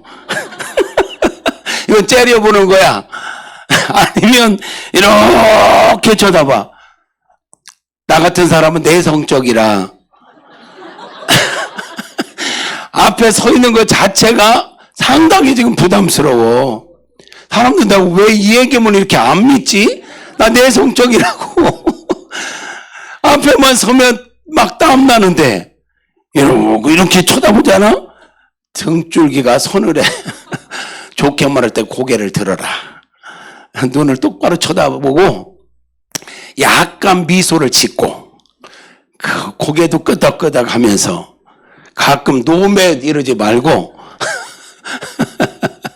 하나님에 대하여 오해하거나 삐져 있는 성도들 우스갯소리 같지만 사실 많아요. 그래서 이거 삐져 있거나 하나님에 대해 오해하고 있는 성도들의 특징이 뭔가 보니까요, 예배에 대한 설레임이 없어. 예배에 대한 기대가 없어. 교회는 오는데 설레임이 없다. 이건 비참한 거잖아. 예배를 드리러 오는데 빠지 못해서 온다? 안 가면 혼날까봐, 저주받을까봐, 또는 목사님 전화 올까봐 온다? 이건 비참한 거잖아. 살아계신 하나님, 너무너무 좋으신 하나님을 만나러 오는데 설레임을 갖고 와야지. 아멘이시죠? 근데 하나님에 대해 오해하고 삐져 있는 사람들은요, 억지로 와. 설레임이 없어. 와도 기쁨이 없어. 와도 꼭 뒤에 앉아. 응? 앞자리부터 앉아요. 아멘. 또 얘기해야 되나? 교회 부흥하려면 진짜 교회 부흥하려면 앞자리부터 채워 앉으세요. 아멘. 앞자리부터 채워 앉아. 여러분이 어떤 교회 갔어? 예를 들어서 교회 정하려고 교회를 갔어. 근데 앞자리가 텅 비어 있어. 저 뒷자리만 꽉 차 있어. 그리고 예배 드리는데, 설교하는데 아멘 소리가 하나도 안 나와. 그 교회 등록하고 싶어? 안 하고 싶어? 딱 내 스타일이야? 그런 교회 등록 안 하고 싶지. 여러분도 마찬가지야. 누군가가 여기 교회 왔는데 앞자리가 비어 있다? 설교자 입장에서는요, 딱 섰는데 앞에가 비어 있잖아? 그럼 총 맞은 것처럼 허전해. 그러니까 저는 여기 앞자리에 안 앉잖아? 그럼 마이크 잡고 내려와 버려. 바짝 가려고. 앞자리부터 앉으시라. 그리고 설교 시간에 아멘 하시라. 여러분이 어떤 교회를 갔어? 앞자리부터 딱 채워 앉았어. 그리고 설교 시간에 아멘, 아멘 하면서 막 그 말씀을 딱 사모함으로 막 받아들여. 그럼 그런 교회가 살아있는 것 같아? 살아있는 것 같아? 그런 교회라면 등록하고 싶어? 하고 싶어? 알기는 끝내주겠는데 왜 이렇게 아멘 안 넣는 거야? 아니, 지금 하면. 그러니까 앞으로 앞자리부터 앉으시라. 아멘. 그리고 내가 가만히 보니까 기도하시고 나면 꼭 뒤로 이동하던데, 기도 순서자는 여기다 놔. 여기 옆자리에 앉고 기도하고 여기 와서 설교를 듣는 걸로. 그래도 되겠사옵나이까? 아니, 기도하고는 왜 자리를 이동하냐고. 부부가 각자 앉고 싶어? 그러면 여기 앉혀놔. 그럼 부부가 여기 앉으면 되지. 그렇지? 아니, 기도하고 나서 제일 앞자리에서 은혜 받아야지. 기도하고 뒤로 가시면 안 돼. 이해되십니까? 이거 하나하나, 이거 진짜 교회 코칭하는 거예요. 내가 지금 부흥을 위해서. 부자들은요, 부자의식이 있습니다. 부흥하는 교회 목사들은요, 기본적으로 부흥의식이 있어. 부흥 될 수밖에 없다고 확실히 믿는 사람이야. 왜? 하나님이 살아계시니까. 왜? 복음의 능력이 있으니까. 할렐루야. 그리고 어떻게 하면 부흥되는지 보여. 지금 제가 얘기하는 대로 하면 될 것 같아, 될 것 같아. 그럼 될 것 같지? 되고 말고. 말을 안 들어서 문제지. 말을 들어보시라고. 아멘. 하나님에 대해서 하나님에 대해 오해하고 있는 사람들은 설레임이 없어. 예배에 기대가 없어. 그러니 아멘을 안 해. 그러니 저 뒤에 와서 마지못해서 쭈그리고 앉아서 졸다가 가는 거야. 이게 비참한 거 아니냐고. 여러분들의 이 시간의 설교를 통해서 하나님에 대해서 오해가 풀어지는 은혜가 있기를 바랍니다. 여러분, 낮아진 마음은 높아지고, 높아진 마음은 낮춰지고, 굽어진 마음은 곧게 펴는 은혜가 있기를 바랍니다. 이게 메시아를 맞이하기 위해 길을 닦는 자의 모습이지 않습니까? 여러분, 마음밭이 이렇게 될 때 옥토밭이 되는 거야. 근데 제가 목회하면서 보니까 하나님에 대해서 오해하는 경우가 뭔가 보니까요, 내 뜻과 내 기대대로 안 될 때 사람들이 하나님에 대하여 오해하더라고. 한두 번은 그냥 넘어가. 근데 하는 것마다 내가 원하는 대로 안 돼. 내가 기도한 대로 안 돼. 이게 반복되잖아? 그러면 처음에는 여러분 기도하면 됩니다. 하나님은 살아계십니다. 이렇게 아멘 안 넣는다니까. 하나님 오해하고 있으면 하나님은 살아계십니다. 하나님이 역사하시면 됩니다. 기도하면 됩니다. 막 이럴 때 이 아멘을 해. 근데 작정 기도를 몇 번 했는데 자기가 기도한 대로 응답이 안 됐어. 그럴 때도 아멘이 나오냐 이 말이야. 아멘이 안 나온다는 것은 다시 말하면 하나님에 대하여 지금 삐져 있다는 얘기야. 에이, 기도해도 소용없던데요 뭐. 내가 몇 번에 작정 기도 했는데요 뭐. 이러면서 그 오해하는 거예요. 내가 원하는 대로 안 될 때, 내가 기도한 대로 안 될 때. 성경은 이렇게 말해. 시작. 이는 내 생각이 너희 생각과 다르며 내 길은 너희의 길과 다름이니라. 여호와의 말씀이니라. 이는 하늘이 땅보다 높은 같이 내 길은 너희의 길보다 높으며 내 생각은 너희의 생각보다 높으니라. 아멘. 하나님의 생각과 우리의 생각 달라요. 믿으세요? 동의하세요? 그러면 하나님의 생각대로 가는 게 좋아요? 내 생각대로 되는 게 좋아요? 그래. 근데 우리는 내 생각대로 안 되면 하나님의 생각은 내가 알려고도 안 해. 하나님의 뜻이 어디 있는지도 생각도 안 해. 내 생각대로 안 되면 무조건 삐져. 이건 애기야, 애기. 보세요. 우리 애기들은요, 사탕을 좋아합니다. 사탕 달콤하죠? 근데 사람이 사탕만 먹고 살 수는 없잖아요. 그러니까 부모는 계속 사탕 먹으면 못 먹게 해요. 미워서 그렇습니까? 아니요. 아이는 사탕 먹으면 당장 달콤하니까 그거 원해. 그러나 부모는 그의 건강을 위하여 절제시켜. 어린아이들은 영상 보는 걸 좋아해요. 영상 자꾸 보니까 안 좋아진다는 거 부모가 알아. 그러니까 할 수 있으면 영상을 안 보여주려고 그래. 정상적인 부모라면. 자기가 귀찮아서 너 이거 먹고 떨어져라 하듯이 너 영상이나 보고 있어. 이런 부모는 정상적인 부모가 아니야. 그러면 건강한 부모는 아이들이 게임하는 걸 좋아하고 영상 보는 걸 좋아해도 그거를 무조건 용납하지 않아요. 걔가 싫어해도 떼를 쓰고 울어도 안 돼. 시간 정했잖아. 그만 봐. 오늘은 너 할 만큼 해서 절제시켜. 왜 그래? 그 아이를 정말 위해서. 아이는 미래를 생각 않고 당장 즐거운 걸 원해. 그러나 부모는 이 아이의 미래를 생각해서 안 줘. 하나님도 마찬가지예요. 우리는 당장 눈앞에 있는 유익을 원해. 당장 내가 눈앞에 있는 거 이거 이렇게 됐으면 좋겠어. 근데 하나님은요, 원하는 대로 주시는 게 아니라 우리 미래를 생각하며 우리에게 꼭 필요한 걸 주신다 이 말이에요. 그런데 우리는 하나님의 뜻을 생각하지 않고 내 뜻대로 내가 기도한 대로 안 됐다고 하나님에 대하여 애들이 마치 엄마 싫어 나 엄마 삐졌어 이러듯이 하나님께 삐져 있는 사람들이 의외로 많다 이 말이야. 그러면 안 돼. 제가 이런 고백했죠. 내가 믿는 하나님은 실수가 없다. 완벽하시다. 신실하시다. 합력하여 선을 이루신다. 지금도 나의 삶의 모든 여정을 가장 좋은 길로 인도하시는 하나님이심을 저는 확신합니다. 어떤 분은 제가 이렇게 고백하니까 에이 목사님 뭐든지 하는 게 잘 됐으니까 그렇지요. 아니요. 여러분 제가 지금 이 자리에 서 있을 수 있는 건 내가 원하는 대로 돼서 서 있는 게 아니라 내가 계획하고 내가 원하는 대로 안 돼서 이 자리에 서 있는 거예요. 아셔요? 근데 지나고 보니까 내가 원하는 대로 안 된 것이 더 좋았고 더 좋았더라. 그래서 하나님은 실수하지 않는구나. 하나님은 손해보지 않는구나. 하나님은 신실하시구나. 할렐루야. 그런 고백을 하게 된 거야. 지금 여러분들이 오늘 새벽 기도 난다고 어제 저녁에 잠을 설치고 나더니 지금 완전히 꿈속에서 말씀을 듣고 있어. 감사해. 자, 여기 봐요. 여러분, 여기 빗나가는 게 이거죠.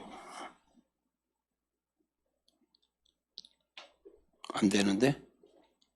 예. 여기 이스라엘 백성들이 산 데가 이 고센 땅이에요. 그래서 이 나암 세대에서 출발해서 숲곳에 진을 쳤다가 여기가 홍해가 이렇게 있었거든요.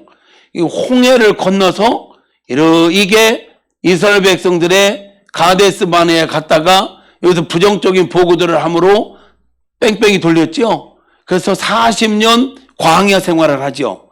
그리고 이들이 결국은 이쪽으로 올라가서 이게 헤스본 느보산이 있는데 여기에서 모세는 죽고 요단강을 건너서 여리고로 들어갔어요. 근데 이들이 출애굽해서 가나안 땅은 여기 있네요. 이 가나안 땅에 갈 수 있는 길은요, 블레셋 땅으로 가는 해안길이 있어. 1번. 근데 하나님께서는 이 빠르고 쉬운 길, 여긴 지중해예요. 그러면 여러분도 여기 해안길이 있으니까 아시겠지만 해안길로 걷는 게 얼마나 낭만이 있어. 그러면 애굽에서 나와가지고 가나안 땅 여기 블레셋 땅으로 가는 해안길로 가는 길이 있어요. 그런데 하나님께서는 이 길로 인도하지 않고 이들을 홍해바다 쪽으로 인도해가지고 홍해바다를 건너서 수르광야, 시내광야, 바람광야, 신광야 이거 다 건너서 광야 이 길로 인도했어. 이런 경우 사람들은 하나님에 대해 오해할 수 있습니다. 아니 빠른 길로 놔두고 왜 돌리냐 이 말이에요. 여러분, 여러분에게 지금 여기에서 출발하는 여러분에게 자, 여러분이 길을 선택하세요. 우리의 목적지는 가나안. 길은 두 갈래. 여기로 해안길로 가는 빠른 길, 쉬운 길, 좋은 길. 2번, 2번 이 홍해 광야길 있어. 1번 택할래요? 2번 택할래요? 몇 번 택해? 예, 1번 택하죠. 저도 1번 택할 거야. 근데 여기서 우리가 하나님에 대하여 오해할 가능성이 많아지는 거야. 근데 하나님은 왜 2번으로 인도했을까? 몰라서? 저쪽 해안길에 있는 거 몰라서 우리를 이스라엘 백성들을 2번으로 인도하셨을까요? 아니죠. 분명한 이유가 있어. 이유를 모르니까 이스라엘 백성들을 오해한 거야. 이유를 모르니까 이스라엘 백성을 원망한 거야. 성경은 뭐라고 이유를 말씀하는가 보니까 왜 홍해 광야길로 인도했는가? 첫째, 블레셋과의 전쟁을 피하기 위해서.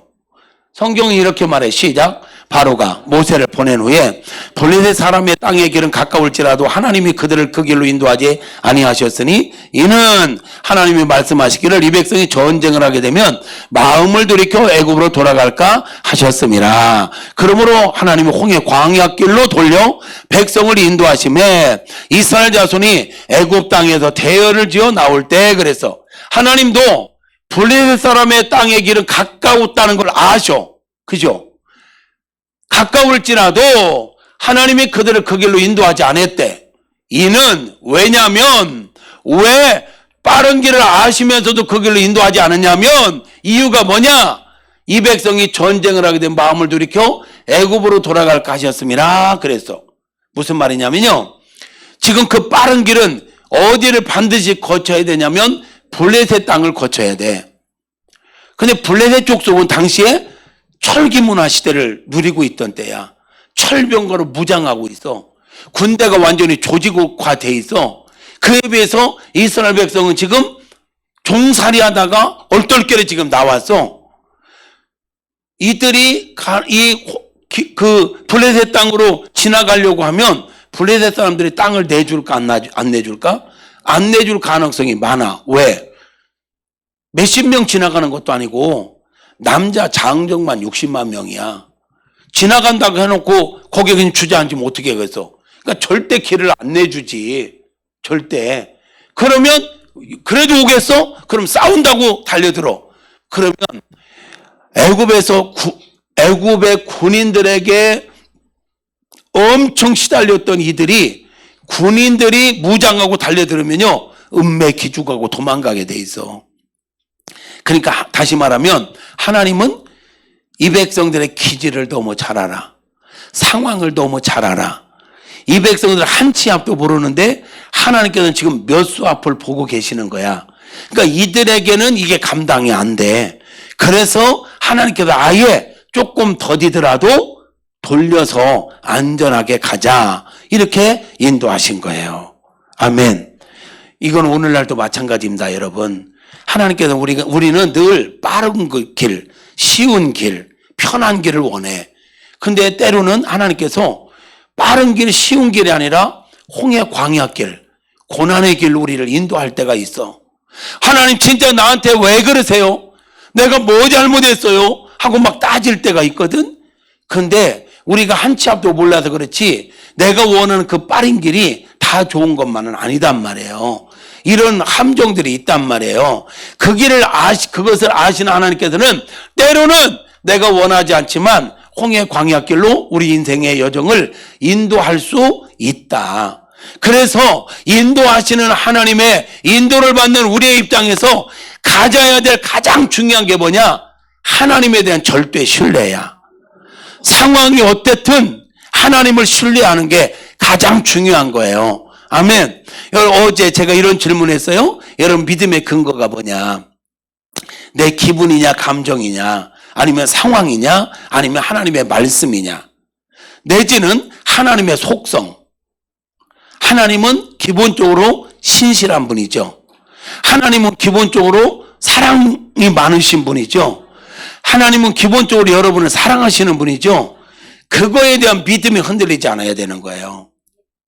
상황이 아니라 환경이 아니라 내 기분과 감정이 아니라 하나님을 신뢰하라. 하나님의 약속을 신뢰하라. 자, 그러면 이스라엘 백성들이 지금 홍해 여기 이 앞에 이 뒤에 보면 이들이 홍해 앞에 서니까 원망 불평 난리 법석을 칩니다.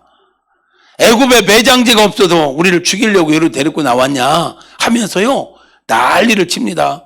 14장 10절에 보면요 일단은 그들이 무엇부터 하면 기도부터 해. 부르짖었다 그래. 여러분 기도했으면 응답 올 때까지 기다려야 돼. 근데 10절에서 부르짖었어. 근데 11절 가면 모세를 만나더니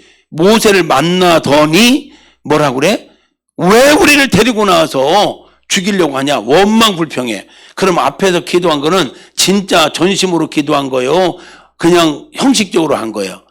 오늘날 우리가 이렇게 할 때가 얼마나 많은지 몰라. 다급하면 일단은 기도하는 척은 하는데 믿음이 없어. 믿음이 없는 기도야. 하나님이 역사할 거에 대한 믿음도 없이 그냥 일단 해놓고 그 다음에 또 염려하고 그 다음에 또 내 생각대로 막 움직일 때가 얼마나 많이 있는지 모른단 말이지. 어쨌든 이 백성들은 우리를 죽이려고 데리고 나온 줄 알았어. 홍해 앞에.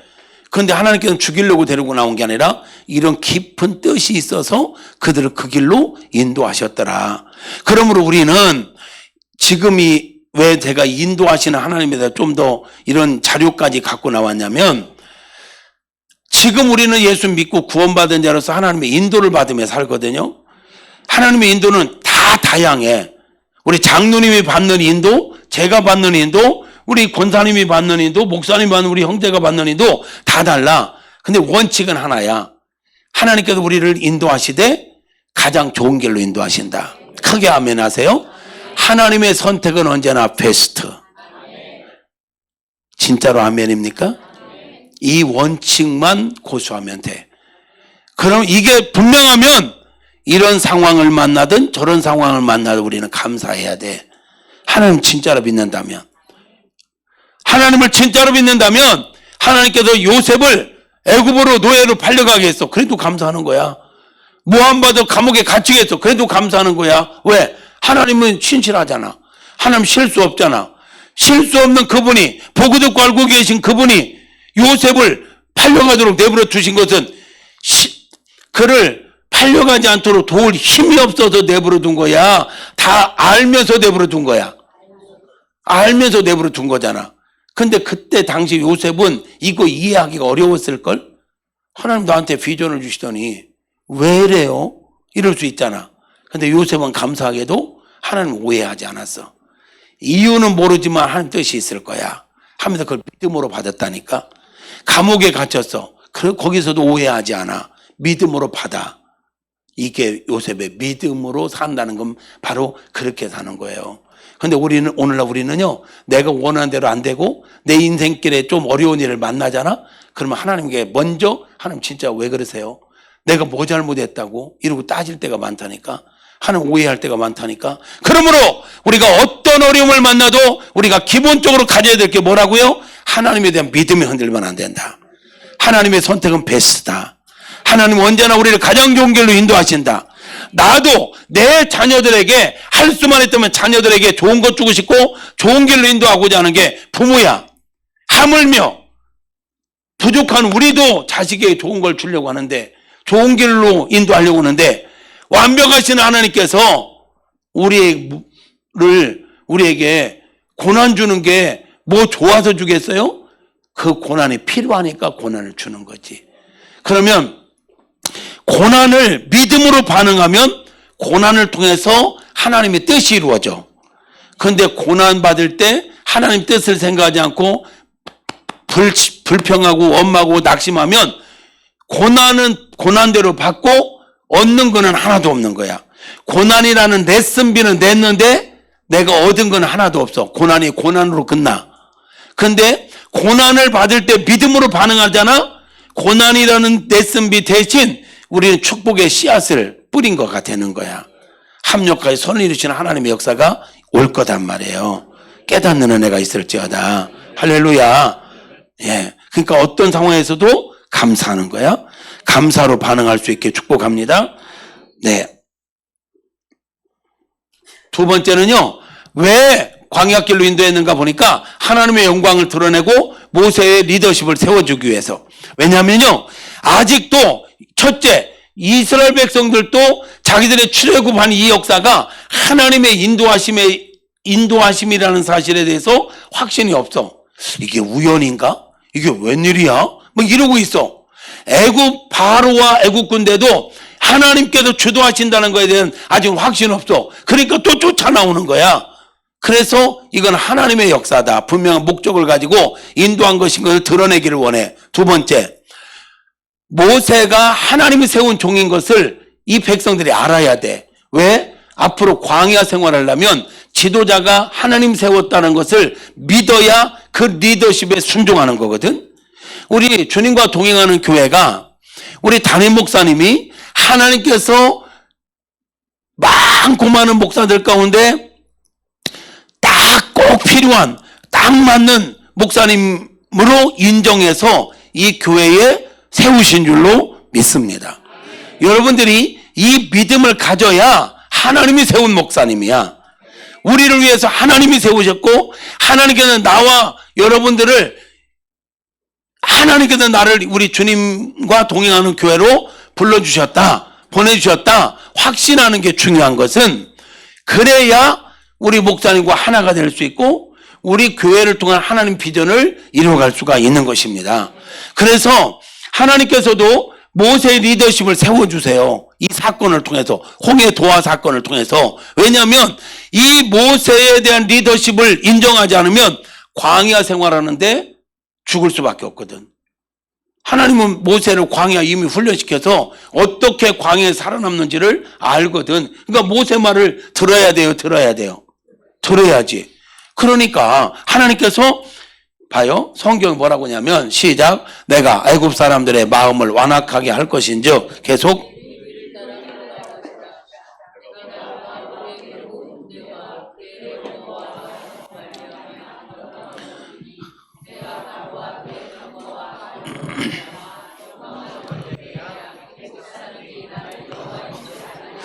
자, 하나님의 계획 속에는 이들이 홍해로 가서 거기를 건너면 애국 군대가 쫓아 들어올 걸로 다 아셔. 그리고 거기에서 수장돼서 그들을 다 죽일 거를 계획하셔서, 그때야 비로소 애굽 사람들이 나를 여호와인 줄 알리라. 애굽 사람들이 이게 하나님의 역사에 있다는 것을 알게 하신단 말이에요. 또 하나, 시작. 그날에 여호와께서 이같이 이스라엘을 애굽 사람의 손에서 구원하심에,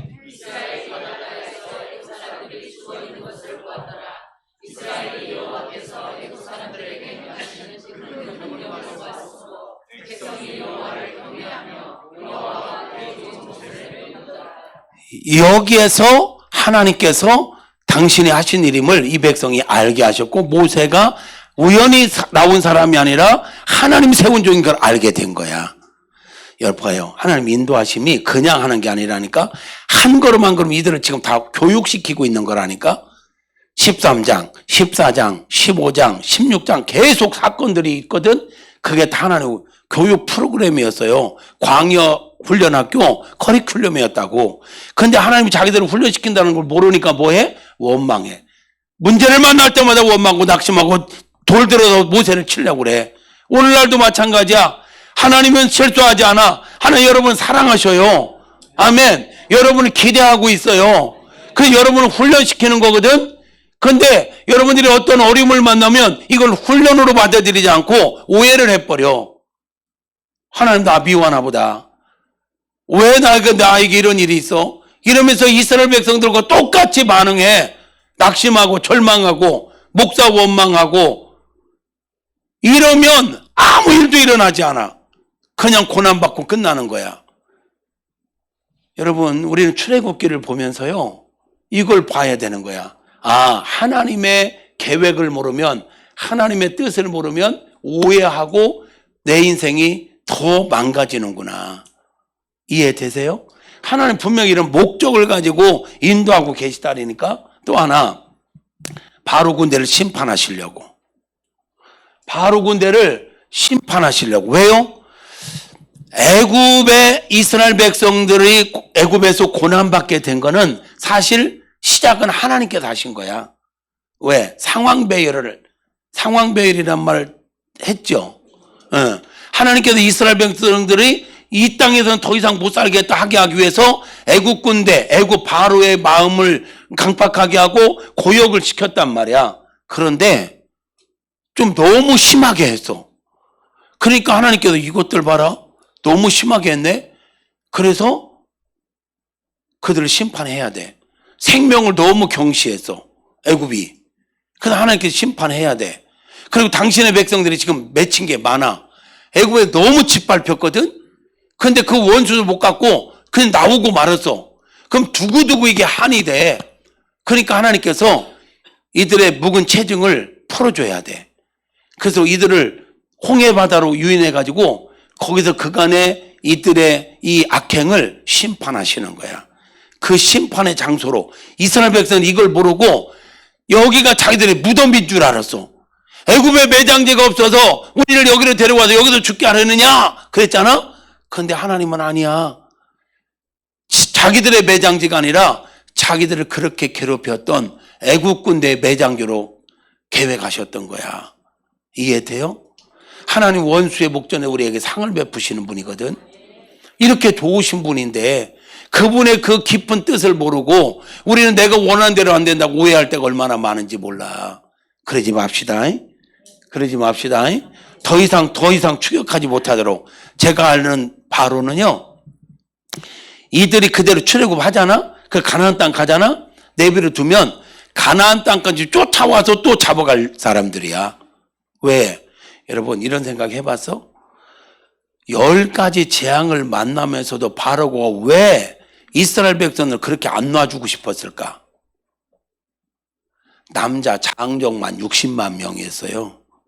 무임금 유노동자들. 돈 안 주고 일을 시킬 수 있는 노동자들이었다고. 이때 당시의 정세를 보면 이 60만 명의 인력이 확 빠지잖아? 애굽이 안 돌아갑니다. 한참 이 라암셋을 짓고 막 할 때 이들이 60만 명이 동원됐거든. 근데 60만 명의 인력이 빠져버려. 이게 심각한 문제가 돼요. 이때 애굽이 국력이 확 가라앉은 거 아세요, 여러분? 60만 명이 빠져나오니까 안 돌아가. 두 번째, 병거 600승이 여기 쫓아왔거든? 홍해바다에 다 수장돼 버렸어. 최정예 군대가. 이 일로 인하여 애굽은요, 국력이 확 다운됩니다.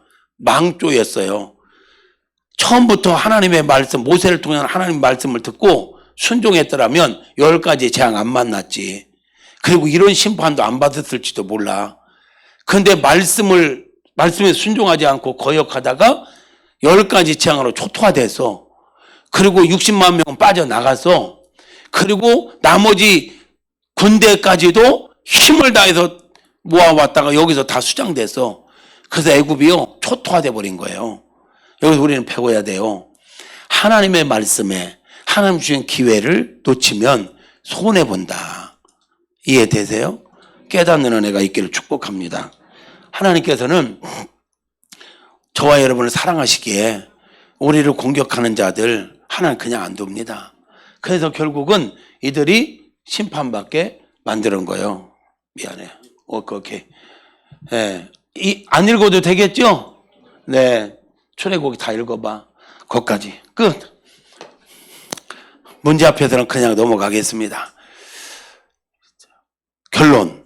하나님은 지금도 저와 여러분을 사랑하신다. 그리고 저와 여러분을 가장 좋은 길로 인도하신다. 그런데 때로 하나님 인도하시는 그 인도하심이 내 생각으로 이해 안 될 때가 많다. 나와 반대의 길로 인도하실 수도 있다. 그러나 분명한 게 있다. 하나님은 나를 사랑하신다. 나를 위한 가장 선한 길이 바로 그거였다. 고난이 나에게 유익하면 하나님은 나에게 고난도 허락하신다. 여러분, 우리가 자녀들 키우면서 자녀들에게 편한 것만 주는 건 아니잖아. 힘든 일이라도 꼭 필요하다면 아이들로 하여금 하게 하죠. 그거 해야 돼. 어려워도 네가 공부해야 되고, 어려워도 너 이거 해야 돼. 미워서가 아니야. 그 아이를 위해서 시키는 거야. 아이가 원하는 것만 해줄 수는 없어요. 아이의 장래를 생각한다면. 이건 상식이야. 하나님과 우리와의 관계도 마찬가지입니다. 우리가 원하는 대로 주시는 게 아니라 우리에게 유익한 걸 주시는 분이에요. 그 하나님을 신뢰하시고, 여러분, 하나님에 대해서 지금까지 어떤 오해가 있다면 착각이에요. 여러분, 성급한 판단이었어요. 오해 푸세요. 하나님께 여러분을 사랑하십니다. 앞으로도 하나님께 여러분이 인도하실 텐데 여러분이 원하는 대로 인도하시는 게 아니라 우리에게 유익한 길로 인도하시는 원칙을 갖고 인도하실 겁니다. 그러므로 우리는 모든 상황 속에서 감사함으로 반응하는 은혜가 있기를 예수의 이름으로 축복합니다. 할렐루야. 그래서 신앙은요 감사로 마무리돼야 돼. 하나님께 우리를 인도하실 때 이런 일을 만나도 감사, 저런 일을 만나도 이래도 저래도 더 크게 이래도 저래도 이래도 저래도 이게 신앙이야. 믿음의 사람만이 할 수 있는 게 감사예요. 감사는 믿음의 가장 적극적인 표현입니다, 여러분. 감사를 하지 않는다는 건 사실은 불평이 아니에요. 감사를 하지 않는다는 건 불신인 겁니다. 불신이 있기 때문에 감사하지 않는 거야. 감사는 믿음의 가장 적극적인 표현이다. 감사하며 사시기를 바랍니다. 어떤 상황에서도 감사할 때 하나님은 기뻐하시고 하나님을 믿어드리는 것이고 감사할 때 문제는 풀리기 시작해. 원망과 불평은 마귀가 역사합니다. 마귀가 좋아하는 겁니다. 감사할 때는 마귀가 틈탈 수가 없어요. 감사할 때 마귀의 자리가 없어지는 겁니다. 우리 인생 가운데 마귀의 진을 파괴하는 게 뭐냐? 감사하는 것입니다. 찬양하는 것입니다. 가장 강력한 힘, 감사요, 찬양이에요. 여러분의 입술에 찬양이 끊이지 않을지어다. 여러분의 가정에 감사가 끊이지 않을지어다. 우리 교회 안에 감사가 넘쳐날 수 있기를 예수님의 이름으로 축복합니다. 할렐루야! 할렐루야! 우리 한번 기도합시다. 하나님, 나를 지금까지도 가장 좋은 길로 인도해 주셔서 감사합니다. 그런데 내가 하나님의 뜻을 다 헤아리지 못하고 때로는 감사하지 못하고 원망하고 불평했던 적이 있다면 용서하여 주시옵소서. 두 번째, 하나님 앞으로 살아가면서 이제 배웠습니다. 이제 알았습니다. 하나님이 나를 정말로 사랑하신다는 것을. 내가 이해할 수 없는 일을 만나도 하나님의 선택은 베스트입니다. 어떤 일을 만나도 어떤 상황을 만나도 감사로 반응하게 하여 주시옵소서. 감사하며 살겠습니다. 감사하며 살겠습니다. 감사의 영을 부어 주시옵소서. 감사함으로 우리 교회를 중심으로 하나님을 잘 섬기겠습니다. 은혜를 더하여 주시옵소서. 주여 세 번 외칩니다. 주여 주여.